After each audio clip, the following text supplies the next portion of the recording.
Good morning and welcome back to the Good Morning Minute podcast. I'm your host, Angelina Mojica, and I'm excited to kick off season 2 with a theme that touches every single one of us: relationships. That's right, friends. Relationships are at the heart of our human experience. They shape who we are, how we grow, and how we show up in the world. Whether it's family, friends, romantic connections, or even the relationships we have with ourselves, each one carries lessons, challenges, and moments of pure joy. This season, we'll sit down with incredible guests who will share their stories, wisdom, and insights on building, nurturing, and even healing relationships.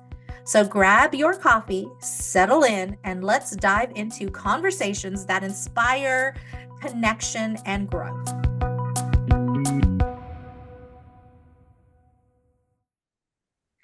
Now that we've set the stage for today's conversation on relationships, I'm thrilled to introduce our guest, Martha.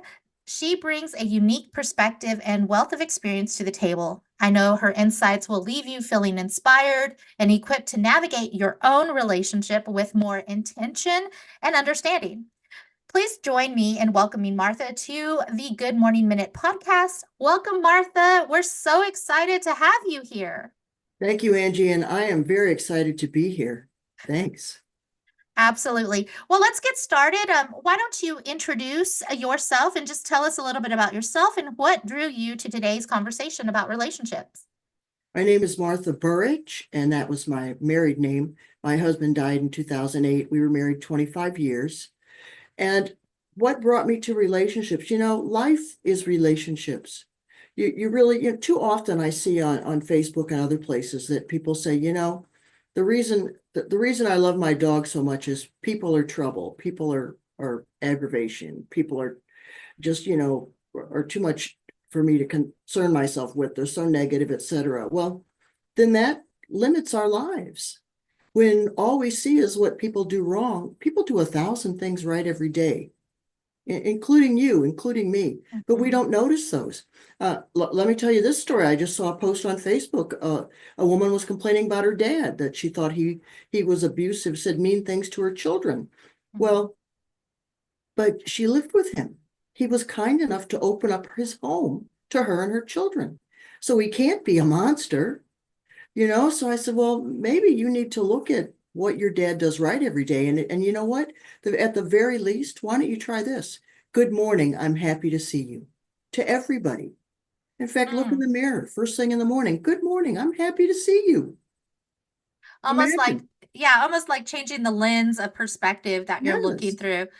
All right. So, what's one relationship, whether it be personal or professional, that has had a lasting impact on your life and why? Oh my goodness. Well, you know what? I'm going to say my mother.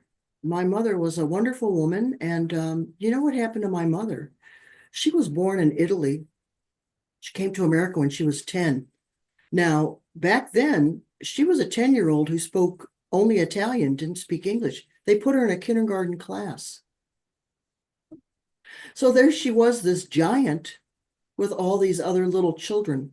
Imagine the feelings she had. But then, as if that was the worst thing, when she was in 8th grade, my grandfather made her quit school to go to work in a shoe polish factory to make money so her brothers could go to college. Now, think of, when we think of things, and then anytime when I would have like an aggravation with my mother or whatever, I would think, look where she's come from. Look where she's come from. And even she went to night school. I think she got to 10th grade through night school. She became an accountant, bookkeeper. You couldn't be an accountant because she didn't have enough education. But you know what? So no matter what your problems are, you have to start looking at the people that, now there are some people that it's just not going to work out, but you have to really give it your best shot, because sometimes we just give up too quick, even on ourselves. And how do I know all this? Well, let me tell you about myself. We finally get here. Okay. I spent 10 years teaching child psychology at the college level. Then for 16 years, I was a high school special education teacher. So I've learned a lot about how to get along with people. A lot of kids in school, they're not doing well because there are no relationships at school. They don't have a relationship with an adult who Mhm. they who treats them like a human being. We're so busy, trying to correct children, our children and others, that they take us out of their quality worlds because all they get from us is criticism. Mm. Man, that's true. I mean, absolutely. And I think you're right too, Martha, when we talk about relationships, that is life. Relationships is life, whether that's romantically, personally, with yourself, with professionally in your career. Relationship is key for sure. Have you ever faced a relationship challenge that changed your perspective on connection and communication? Well, the biggest, I think one of the biggest relationship challenges I had was when our son was 4. He was Mm, spoiled rotten. And we didn't know what to do about it because, see, my husband and I were good parents. We weren't responsible parents. Good parents, they give in. They give everything their child wants. They think that they're doing the right thing. We weren't responsible parents, requiring him to do things, requiring him to be responsible. So, and setting boundaries. So he was very spoiled because he wouldn't take no for an answer because we never really gave no for an answer. And when we did, he would push and we would change it to yes. Made being life with him very, very difficult. So we had to totally, we changed that in 6 weeks. I got the information and turned it around. And the very main thing was developing a real relationship with him. And that was making sure that I always talked about what he did right, because I was a typical parent, always pointing out what he did wrong and how I could correct it. mhm, So we mhm. had to totally turn that around. And and the same thing, I had difficulties with my father-in-law. He was I thought, a very strange bird. But after my husband died, I was the only one left. When my father-in-law had to move into a nursing home, he couldn't take care of himself. I went to visit him every single day. And I remember, I remember thinking to myself, why didn't I ever see the good in dad before? Why do I see it now? Because I didn't learn to appreciate him. And that's because why? I would always focus on what I didn't like about him rather than seeing all the many, many, many wonderful qualities he had. And I just want to say thank you for being vulnerable and sharing that story. As you kind of got a little choked up about it, it just reminded me of growing up with my own father, who passed away several years ago with leukemia. But I remember um, I come from a very dysfunctional background in my childhood, and so when my mom would speak about my dad, it wasn't ever in a positive light. And so I grew up under that perception of him being this tyrant of a man who demanded perfection, who wanted perfection, and just didn't have any mercy or empathy for anything else. And when he passed away, and I started to uncover who my mother really was, um, I started to realize that he was actually the glue that held the family together. And he loved relationship, coming from an abandoned background himself. So understanding too the dynamics of what his upbringing brought into his parenting and whatnot. It's just a cycle of things, and you either change them for the better or for the worse in your own parenting experiences. And so I love that you're sharing this experience with your son. Um, so let's unpack that just a little further. Like, what do you think were some of those influences that at first were like, this is how I'm going to raise my child, and then through the experience of raising your child, you're like, okay, no, we need to change this. What do you think were some of those influences for you? Well, everybody's clueless. Let's face it, we're all Yeah. clueless, and everything's an experiment. And you know what? The more overwhelmed you feel every day, now I've been reading more and more about this, but the more overwhelmed you feel every day, it means the more you're stretching yourself and making yourself do Mhm. more things and new things. Uh, so that might be a new way to look at it. I get annoyed all the time because I'm always having to learn new software, figure this out, figure that out. And you know what? There's never an end. There's never an end. You always have to learn something new as long as you're alive, as long as we're alive. And with our son, we loved him. We really cared about him, but it just got to the point where I thought, this is unpleasant. Everybody's miserable. He's unhappy. We're unhappy. He's an unhappy child. We're unhappy parents. We don't like to be with him. He doesn't want to be with us. We've got to turn this around. This is my son. I love him. How do we Mm. change this? So I got the information I needed. I read some books. I took some lessons, and we turned things around. He became a very, very nice young man. In fact, one day he said to me, we used to spend when he was in third grade, so he was 4 when this happened. We used to spend all kinds of time together reading the same books and talking about things. He used to read to me. We just it just became very, very, very nice. And one day, I don't know, we were about 4 weeks into courses, maybe 5 or 6. And I said something to him, and he said, "Are you trying to use that psychology stuff on me again?" And I said, "Yes, dear, yes, I am." And he said, "Well, it doesn't work." He was totally wrong. It was working so well. Mm. That's such a precious moment, and it's so true. The more we educate and the more we apply to our lives, yes, people become aware, and those that are relationshiping with us closest become aware of those things and those tactics that we're using. But it is all for the better.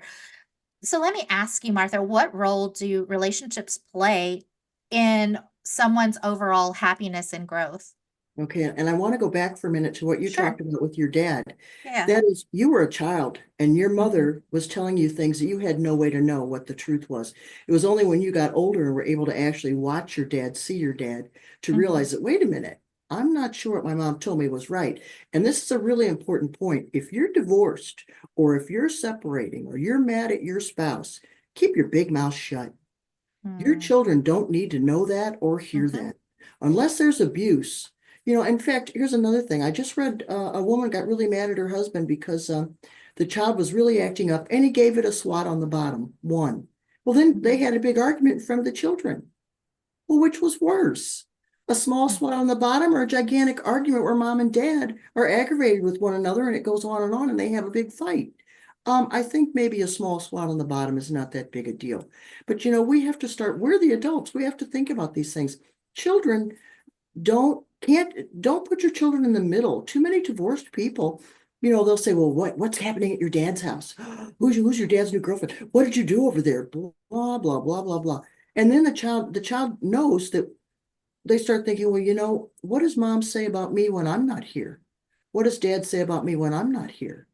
What do they really think of me? And then the child gets confused and then they think, well, I have to talk bad about dad in order for mom to love me. I have to talk bad about mom in order for dad to love me.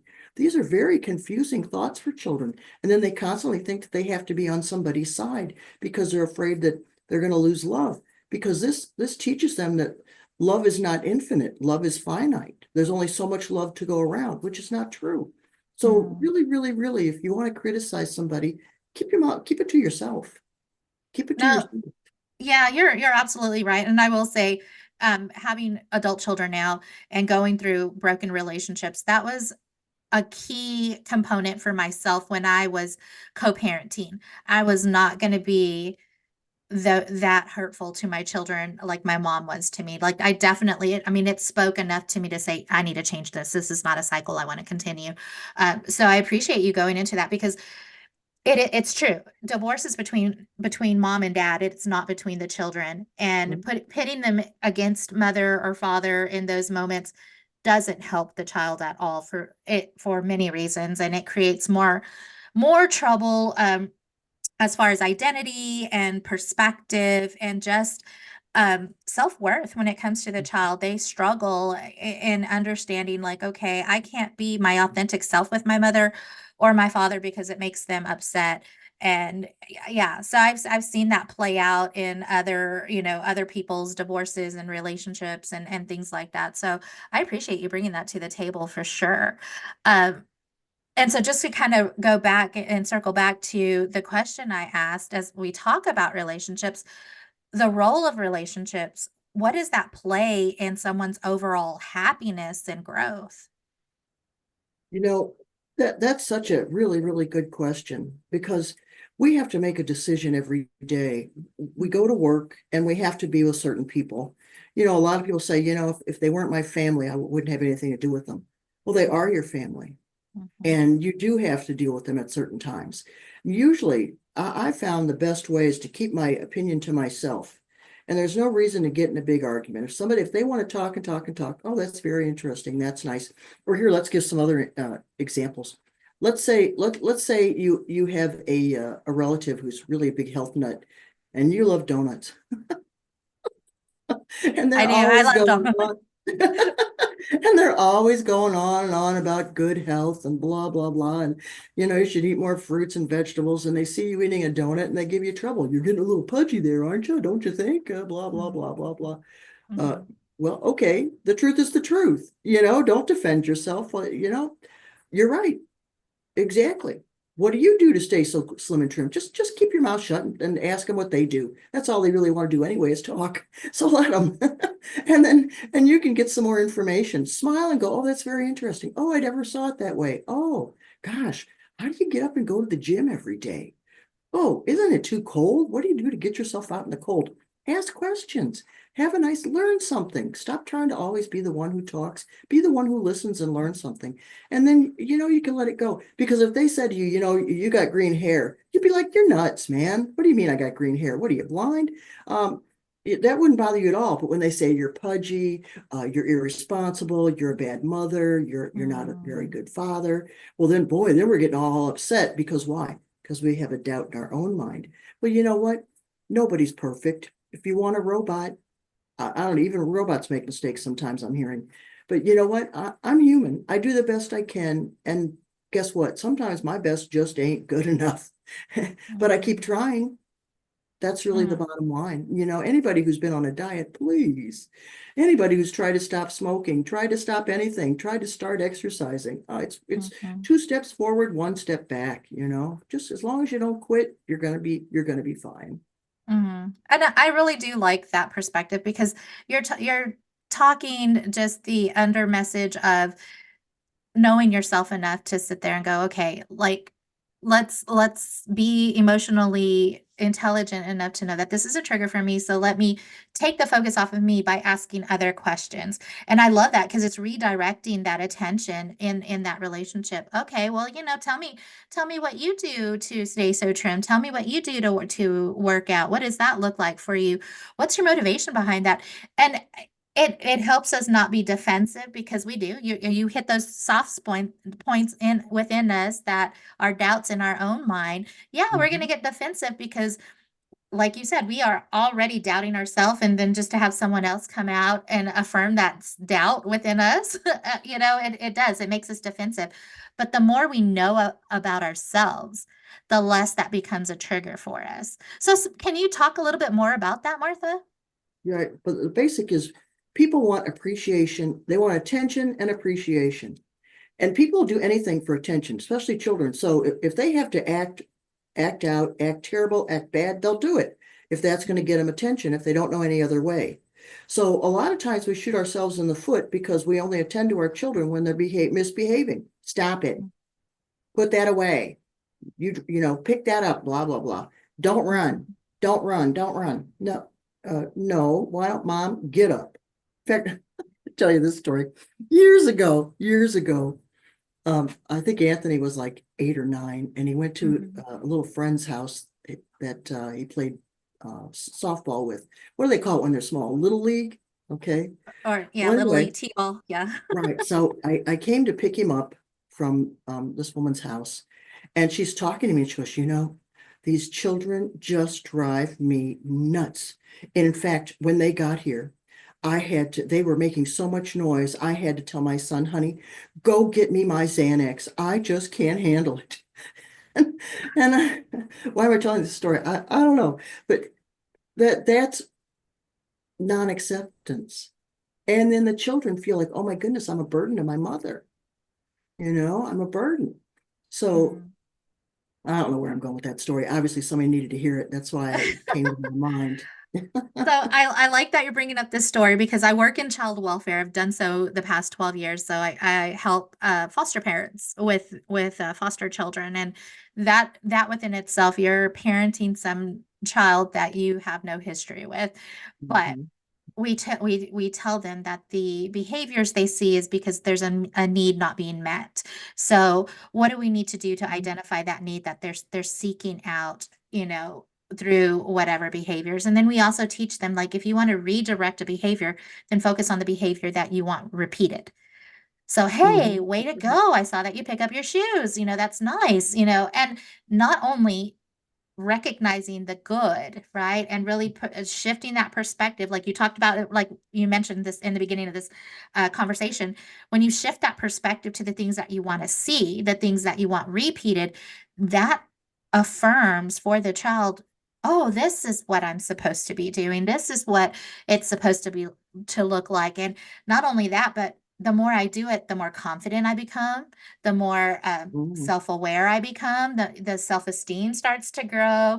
There's a relationship connection, and you really don't have to worry about parenting on the other side of this, the perspective there, because those things probably won't pop up. And if they do, then you can have a sit down conversation and say, okay, what happened with this choice? So again, taking the focus off of yourself as a parent, because we always want to have control as parents. I don't know if you know that, Martha. But that control, giving the child an opportunity to say, okay, this is what I was thinking or feeling when I Mhm. made this choice, and Mhm. have that conversation why we don't do that, or why it wouldn't be in best interest to do so. Um, Mhm. so Mhm. I like Right. that you're talking about this. Yeah. So look, share some more. Share some more. Well, I teach a parenting course of 4 weeks online, and it's called the 3 L's of parenting. Love Mhm. them enough to say no, because Mhm. too often we let them get away with too much. And I want to talk about devices in a minute. And then lead by example, Mhm. because too often we'll tell the child, get off your phone, and then there you are constantly with the phone, or don't watch so much television. And what are you doing all night long? So, lead by example, and then let them fail. And let me tell you a quick story about that. A little 8-year-old comes home from school. Mom, Dad, they're having a play at school. They're having a play, and I'm going to try for the lead. Oh, now, hon, a play, that's great, but the lead, oh, you Mhm. might not get the lead. Why don't you try to be one of the trees? You'll probably get that part. See, and then that's how we set our children up to go for what they think they can get rather than for what they want. And the only way to keep going after what we really want is to learn to hear no and to fail. Because Mhm. we have to learn to say no to ourselves. First off, we have to accept no from other people. And the only way, and we have to learn how to do that in order to learn to say no to ourselves. Because if we don't say no to ourselves, then we become drug addicts, alcoholics, gamblers, all those things, because we don't know how to say no to ourselves and delay gratification. Mhm. That is so big. Like I'm like taking a small pause because I'm like, wow. I mean, it's true. Uh, because you do. You need to learn discipline. You need to learn what it's like to, okay, this is not for me now, but maybe later. Um, and you remind me of a story because I have a daughter who's 22 now, and she's married and has two children of her own, my grandbabies. And Wow. um she was such a great athlete when it came to soccer and basketball.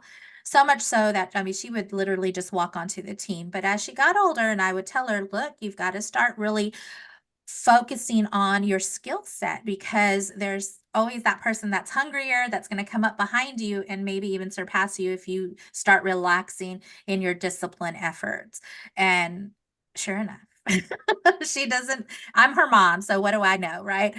She doesn't really listen and kind of takes it for granted until the day comes where she is reapplying for her select team, and the coach is like, look, I don't know if I'm going to give you your spot back because I just don't see that desire from you. And I remember her coming to the car and she's crying, and I'm just like, of course I'm freaking out. I'm like, oh my gosh, what happened at practice? What's going on? And, she's like, you told me you're right, mom. And, just this, I was like, oh, what am I right about? Like, I don't want, what's going on? Talk to the coach just to find out that she needs to show her effort. She needs to show that she wants to be a part of the team. It's not something that she can just expect expect it to happen. I mean, you have to show that you want to be a part of that team. You have to show your effort and stuff. So that was definitely a hard lesson for her to learn.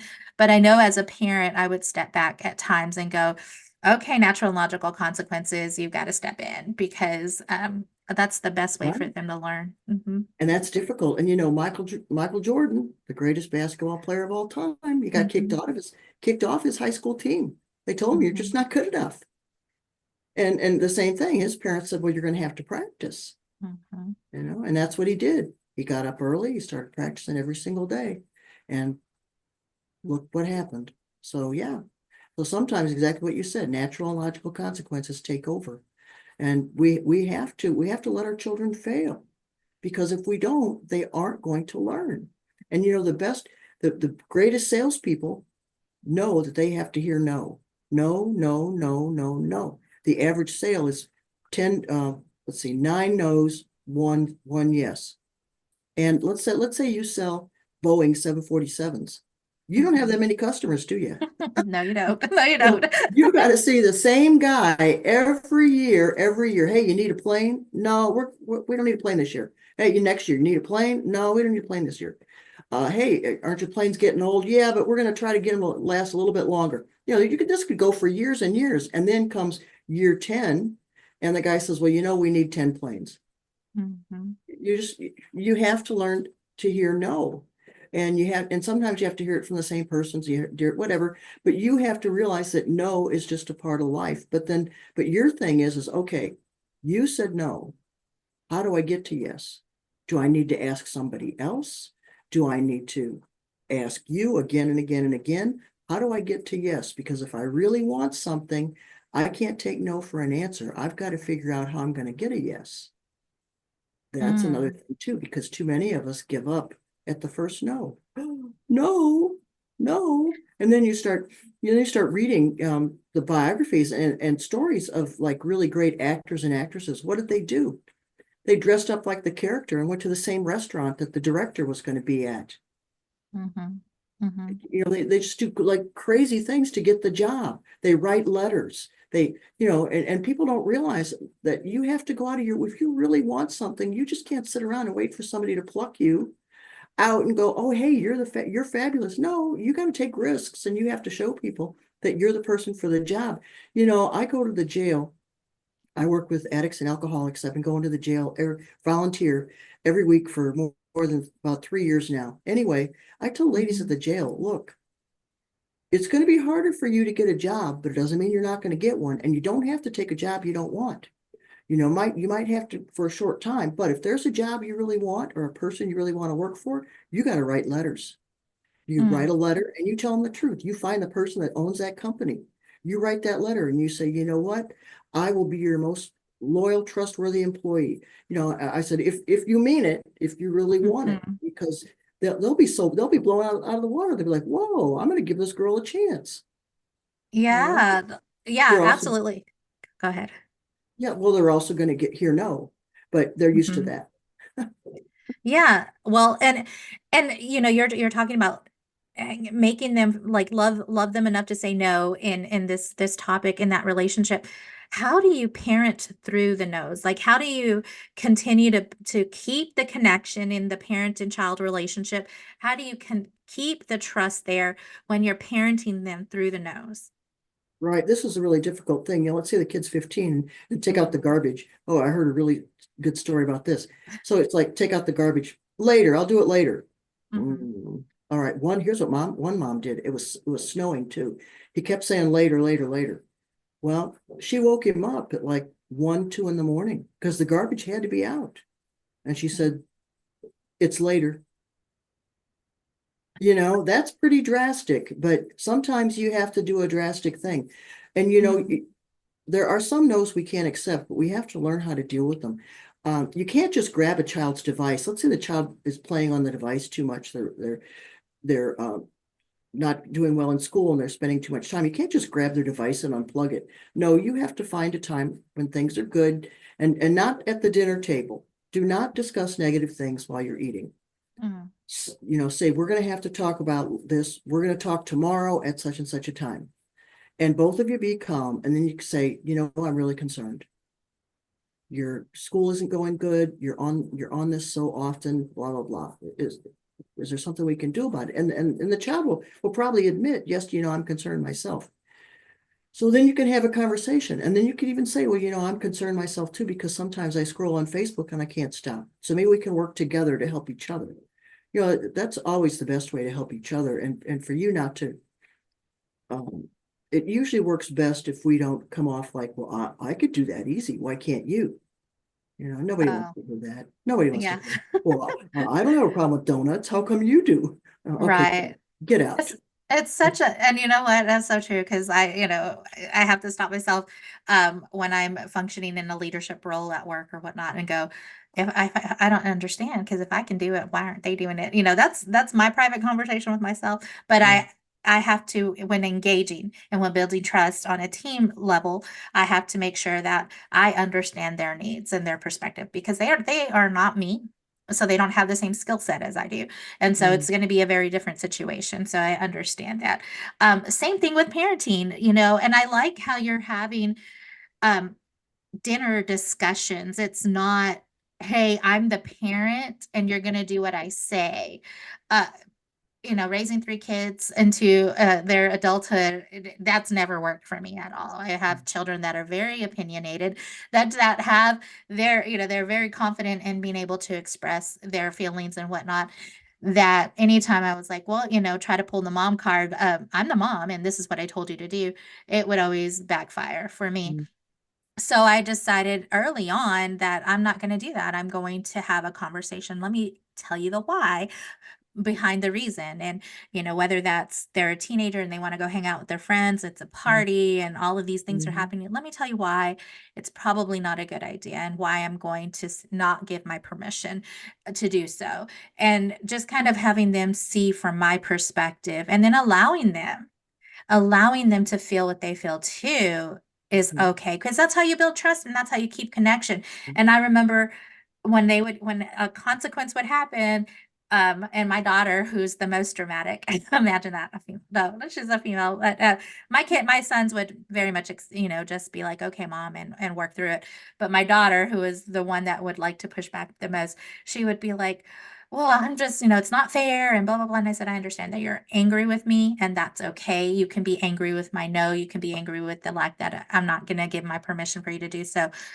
Mm. Um, and when you're ready to talk about it, we can talk about it. But they were always able to express their feelings. And I think that's something that is a change in parenting. Wouldn't you say when it comes to that parent-child relationship? Yeah, these days, yeah, parents have really lost control. Mm, And you're seeing it so much. They're afraid.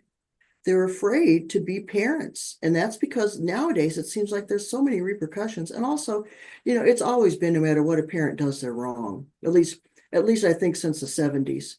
No matter what a parent does, they're wrong.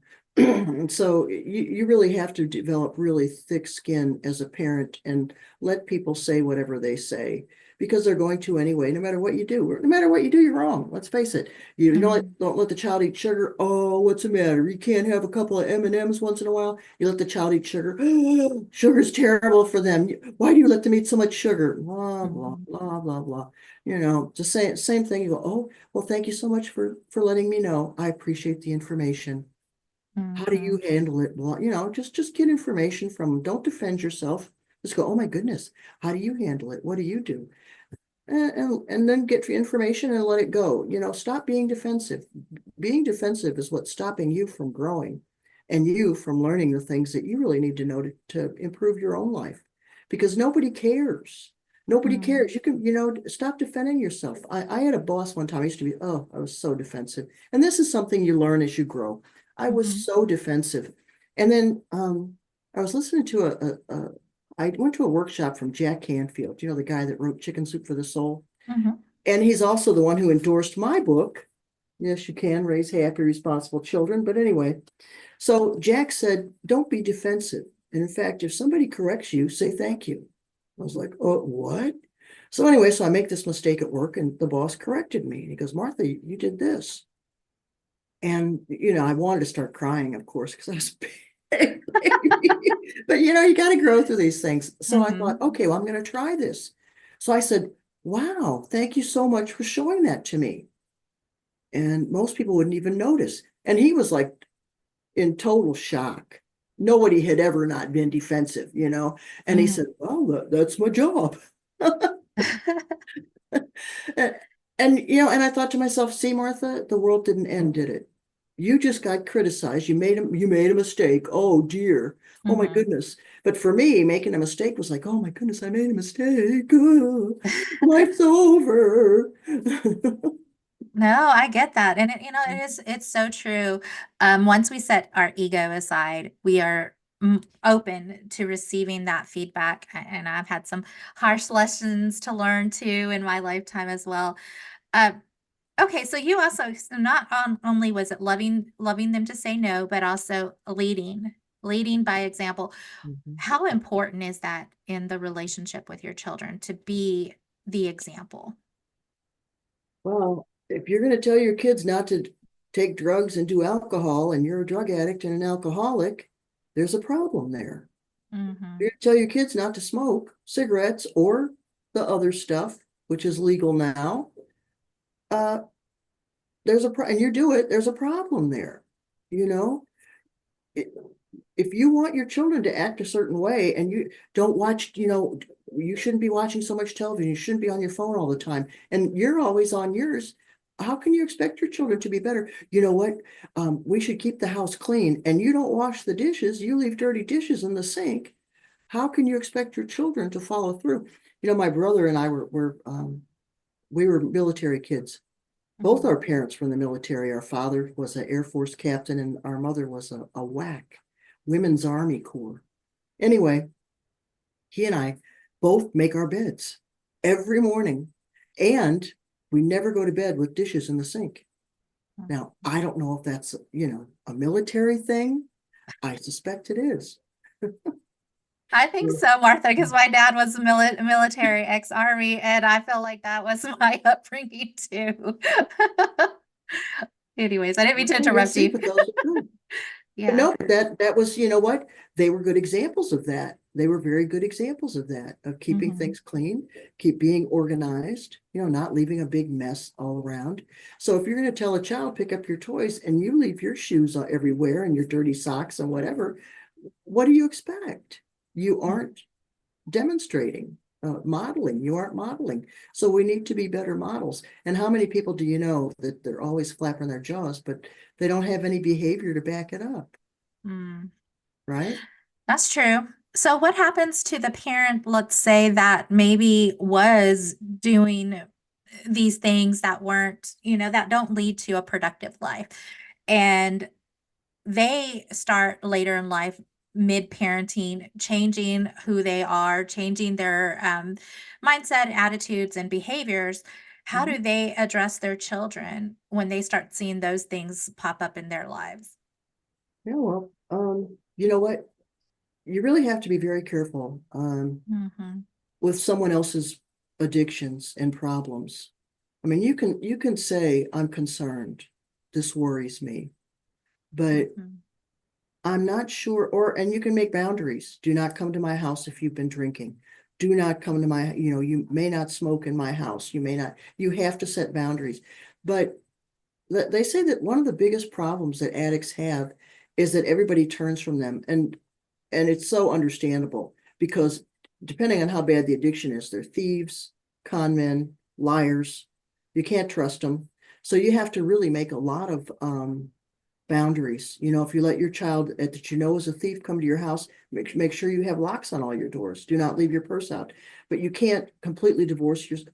It's up to you. It really is up to you. But they say that one of the best things for addicts and alcoholics is that people don't cut off all association with them. So you can make boundaries. You know what? If you're sober, I'd love for you to Hmm. come over. I'd love to see you, but or I'll meet you at the restaurant and we can have lunch. But I'm not going to give you money. You know, I'll buy you pizza, I'll buy you some food, but I will not give you cash. You know, you have to really make boundaries and you have to be really careful. And you changing, well, that's being a human. Yeah, well, you know, Hmm. I used to eat a lot of donuts and now I just eat one. I'm getting better. You know, Hmm. that's being a good example too. Yeah, and I, and just coming from, like I said, coming from a perspective of dysfunctional childhood into young adulthood. I carried a lot of those cycles that my parents Mm, showed as examples into my own life and into my own relationships. And it wasn't until later in life when I started to get my, education and whatnot that I started making changes. But then when I started to see those things manifest into my children's adolescence and young adult life, I had to shift the type of relationship I had with them. And that's what I'm hearing is like the boundaries had to come out mhm, and the conversations had to be had and expressing that, you know what, I didn't always get it right either, and being very vulnerable and honest with my children and allowing them to even tell me some of that truth, that hard truth, and mm. not denying it, not becoming defensive. And you know what? You're right.